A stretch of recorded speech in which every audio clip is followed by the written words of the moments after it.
За бүгдээрэнд нь өдрийн мэнд хүргэе. За бид хэд нь явсаар байгаад 7100 км.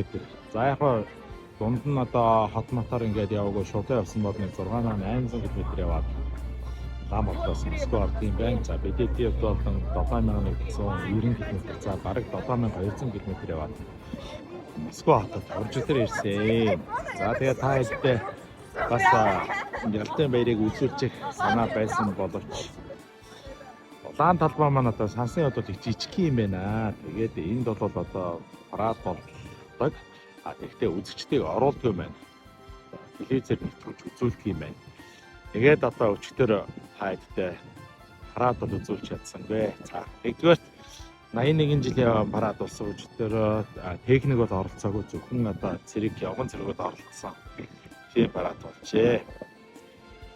За өнөөдөр Москвад нэлээд сэрүүхэн байна. Өчигдөр бас нэлээд сэрүүхэн байсан. Ойрын одоо 7 хоног бол бас боротоо жоохон сэрүүхэн байна.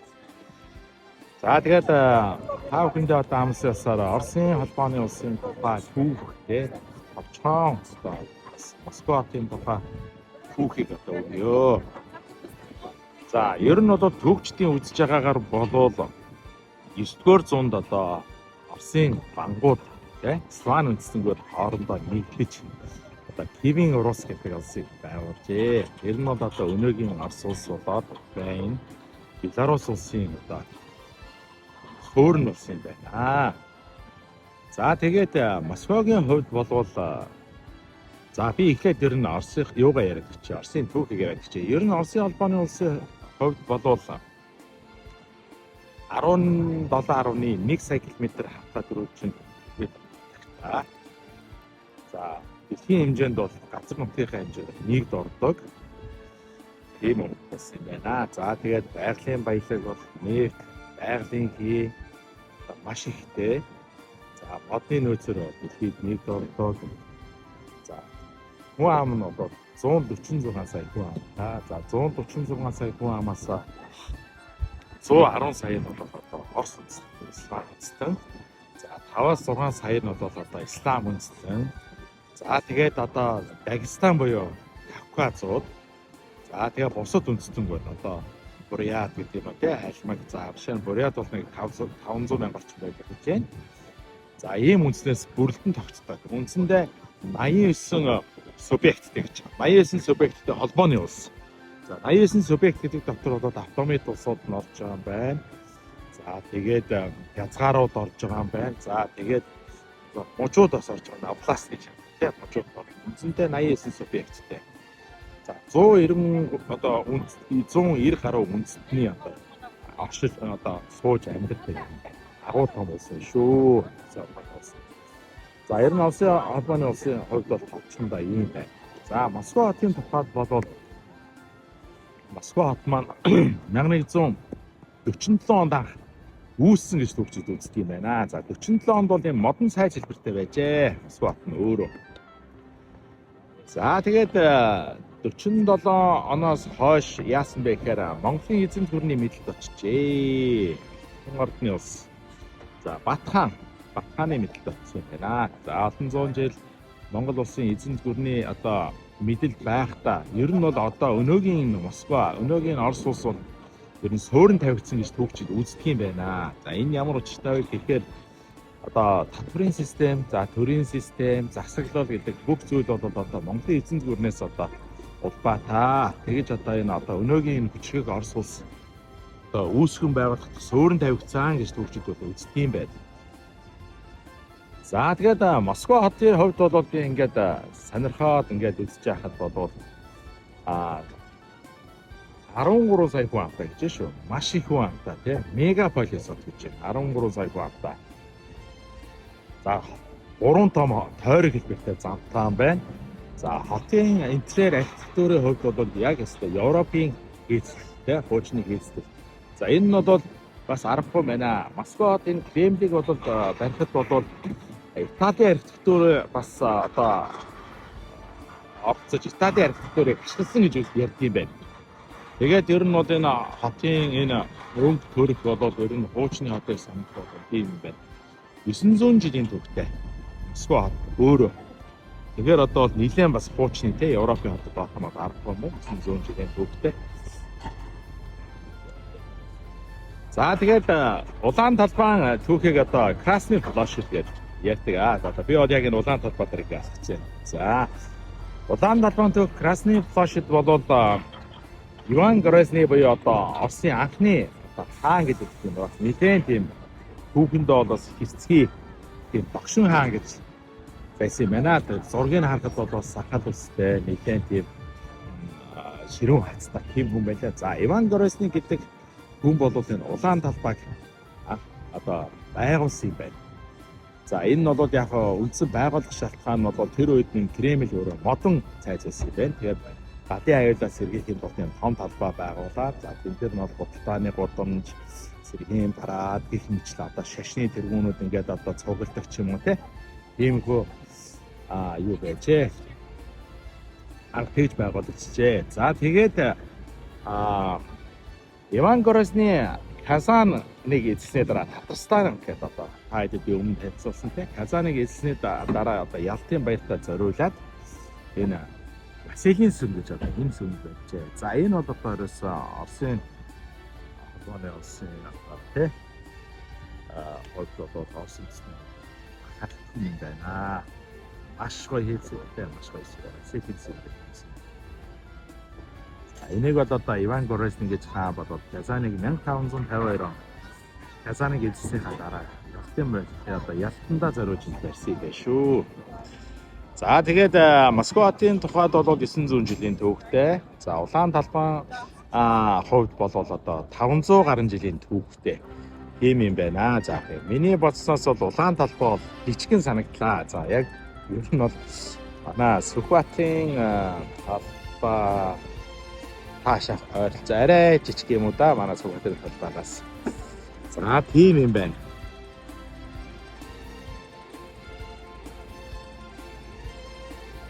За тэгээд би бас нэг сонирхолтой зүйлийг та бүхэнд хэлье гэж бодлоо. Тэгээд энэ нь юу гэхээр би бас өөрөө тэрийг бас судалж үзье гэж бодоод. За нэгдүгээр Красный площадь гэдэг яагаад улаан талбай гэдэг нэр авсан юм болоо гэдэг бас. Тэгээд энэ нь бол Красный гэдэг үг чинь бол анх бас үзэсгэлэнтэй гэдэг үг юм байна шүү дээ. Улаан гэдгээс хэлбэлээр бас үзэсгэлэнтэй гэж хэлсэн юм. Тэгээд үзэсгэлэнтэй талбай буюу анх бол үлдсэн талбай гэдэг нэртэй байж байгаа. Тэгээд улаан талбай болсон гэж байна. Баяр сурвалжийн уншгаа тийм юм байна. За нөгөө гоё Кремлийн манд ханх дуурч байна. За хоёрдугаарт Алтан Москва гэдэг. За манайхан Алтан Москва гэж яриад байдаг. За яагаад Алтан Москва гэд нэрлэлсэн болоо? За энэ одоо монгол хүмүүс маань монголчууд маань Алтан Москва гэд нэрлэлсэн болоо. За ер нь Оросын түүхэндээ Алтан Москва гэдэг нэртэй байсан болов гэдээ бас судлаад үзсэн. За Алтан Москва гэдэг бол ер нь түүхийн хувьд бол яг тэгж одоо нэрлсэн юм бол байхгүй. Ер нь бол энэ Оросын одоо энэ сүмүүд те одоо би та бүхэнд харуулах хэд байж байгаа л та. Тийм нөгөө эдгээр өмнө албартай сүмтэй. Тэгээд энэ сүмийн оройн дандаа юм алтан бөмбөрцөг хэлбэртэй, бөөрнг хэлбэртэй. Тэгээд тэр үед бол маш олон юм хүмүүс байжээ. Москва хотын хэмжээнд. За тэгээд энэ ингээд нарны гэрэл өдөр ингээд хацаг харагддаг учраас Алтан Москва гэж нэрлсэн юм байна. За ер нь бол үндсэн Алтан Москва гэж нэрлсэн шалтгаан бол маш гоё юм бөмбөр оройтой алтан одоо юм оройтой юм сүмүүд юугээс учраас зүүн бол ингээд галтганаад ингээд алтан хот шиг харагддаг байсан юм. За тэгээд Алтан Москва гэж нэрлэжээ. За энийг бол манайхан Алтан Москва гэж нэрлээд байдаг. Би одоо Алтан Москва гэдэг нь монголчууд маань тийш нэрлэжсэн тэр үед сурч байсан хүмүүс нь тийш нэрлсэн болов гэсэн. Үгүй юм бэ шүү. Энэ бол яалтч тэгж харагддаг учраас энэ нэрний үүсэл нь бол тэгж үүссэн юм байна. За тэгээд улаан талбай бол одоо ийм юм байна шүү дээ. Энэ одоо энэ чулуу шиг гэж хийсэн юм байна. Энэ бол төсөөлөл бол бас их гоё шүү. Гадны жуулчид бас энд ирсэн харагдаж байна. Дотоодын жуулчид нэг байна. Түрүүн тэр тайд маань мэдж байгаа бол за нэр маань шигтэй маань хасчихлаа. За өвчлөд өгөл. За энэ түүх юм үзээ байлээ. Энэ дээр нь бол Story Museum гэж бичсэн байлээ. За энэ цаана бол Оросын агуу жанжин Marshall Joke шүү байлээ. За миний мэддэг одоо түүхэнд Оросын супер те агуу жанжид бол зөндөө байсан. Гэхдээ миний хамгийн сайн мэддэг нь бол Subaru гэж те жанжин мэднэ. За энэ Joko гэдэг байлээ. За энэ хоёрыг би яагаад мэдчихэв вэ гэхээр Subaru-ийн хувьд бол миний уншсан түүхэнд бол Москва хотыг түүхэндээ хоёр улсад эзэн шатааж байсан гэж ярьдаг. За нэг нь бол Наполеон эзэн хаадаа Франц улс. За нэг нь бол Монголын эзэн гэх. За энэ хоёр улсууд ер нь Москваг эзэн шатааж байсан гэж ярьдаг юм лээ. За тэгээд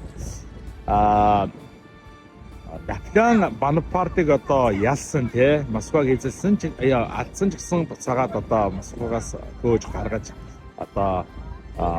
Францын армийг устгахад хамгийн их үүрэг оролцоо оруулсан хүн бол Subaru гэж Оросын жанжин байсан. За тэрийг би яг уншиж байсан юм аа. Тэгээд мэдчихээн. За эх орны тайнд бол ойлгомжтой. Joko гэдэг нэрээр төсөөл шүү тийм ээ. Joko гэдэг нь үүрэг оролцоо сөөлшгүй шүү дээ. Тэгээд тэр хүний хөшөөн нэмээ цаана. За тэгээд Москва хотын хувьд бол ер нь цаг уурын хувьд бас Путин гэж шүү. Өвөлдөө хас болчихгаараа зүгтэг гэж байна. Өвд бол бас нэлээд урт үржилдэг юм байна.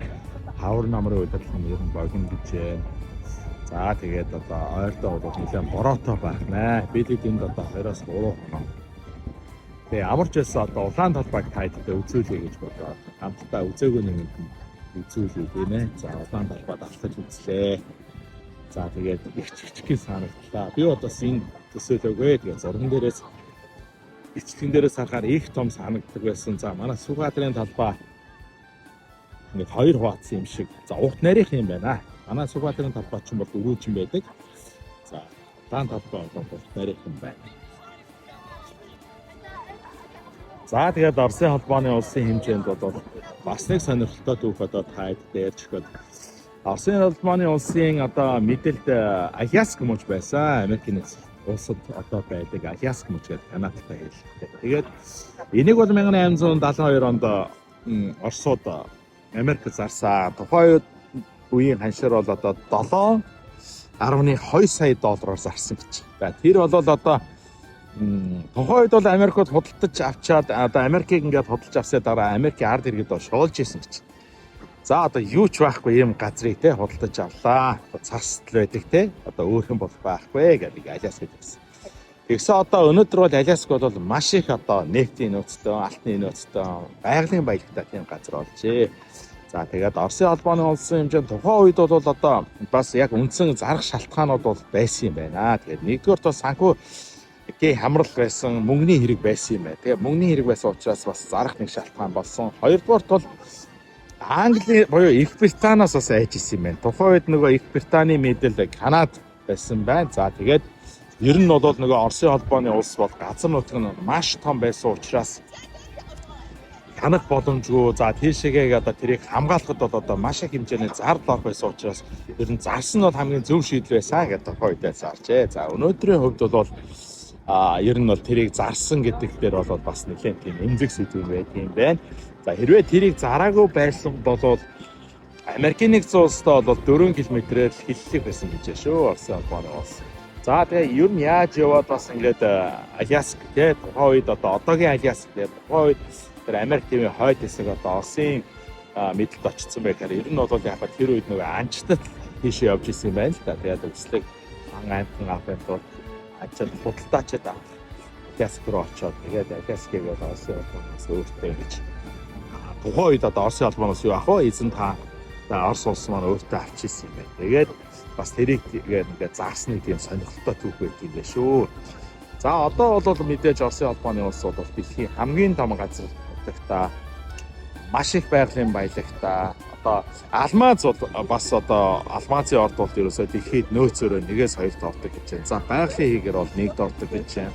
За ой модоор бол 1 ордог гэж байна. За аргагүй бид нар сая 6800 км явхад товтонгаа модон дундуур явж ирлээ. Сибирь, Төв Сибирь, баруун Сибирийг бүрэн болж явж байгаа.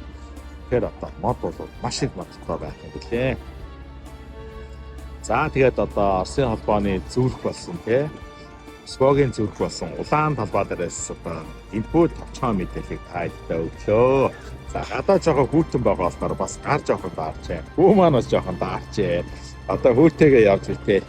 Халуун кофе өдөө бас нэг халуун сүү аж гэх юм да. Бид хоёр бол одоо ингээд дуугаа өнөө сайхан яаж байна. За тэгээд одоо Оросын холбооны улсын хэмжээнд мэдээлэл Москва хотын хэмжээнд мэдээлэл та товчхон ч гэсэн одоо өглөө. За Москвагийн тухай яриад баг үзэх юм бол үнэхээр агуу том хот байна. Мегаполис хот гэж байна. 60 бай одоо 900 жилийн туршид учраас. За Оросын холбооны улсын хэмжээнд одоо бүх мужуудын ч юм уу ингээд одоо хязгаар бүсүүдийн автомат гэдэг улсуудын ярих юм бол бас дуусахгүй маш том сэдв байх юм да. Тэгэхээр товчхон тайлбар өглөө. Тэгэхээр дутуу энэ төр хүргэсэн зүйл байвал та хэднээс коммент хийсэй гоё нөхөд бичээд өгөөрөө. За өдөөс хойш би Москвагийн метрогоор зочлоо. За Москвагийн метрогийн төвийг бас та хэд ярьж байна. Бас их сонирхолтой төв байна лээ метро. За тэгээ ер нь бол урлагийн бүтээл музейд орсон юм шиг гэж яриад байгаа. Одоо үнэн үү худлаа яыг бас үзнэ. За тэгээд ямар ч байсан одоо нэвтрүүлгээ бол эдитлээд гоё авсан зураг бичлэгүүдэд оруулаад ингээд яана. Энэ бол бичлэгээр тайлбар тавьчихж байгаамаа. За тэгээд улаан талбай.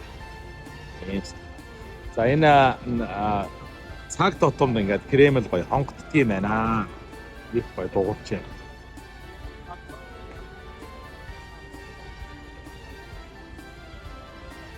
Яалтч байхгүй дэлхийн түүхтэй маш олон одоо түүхийн одоо үйл явдлууд дэлхийн түүхийг өөрчилсөн том үйл явдлууд болж байсан улбан юм байна. Коммунизм гэдэг тийм ээ. За коммунизмаас одоо устж өгөө бол үе шаттай бүх үйл явдал за дэлхийн том дайны түүх яалтч байхгүй. Оросын холбооны улс тэр дундаа Москва хот тэр дундаа улаан талбайтай зайлшгүй холбоотой байх шүү. Хайд маань үзээгүй нэг нь заавал үзээрэй гэж хэлээ. Үнэхээр гоё юм. Москва хотын хувьд одоо ярьсан юм аа. Үнэхээр зөвхөн би одоо энэ яаж юм зөвгөн байгаад байгааг бол ойлгохгүй. Хог мог байхгүй ямар сайхан зөвгөн юм бэ. За тэгээд Москвад суулдаг, Москвад ажиллаж амьдардаг хүмүүс нь одоо энийг бол мэдж байгаа баха. Амьдрал бол хэвээ сайхан урсгалаараа явж байна. Өө. За тэгээд удахгүй дахиад бичлэгээр уулзъя. Ой гоё бичлэгээр явуулнаа.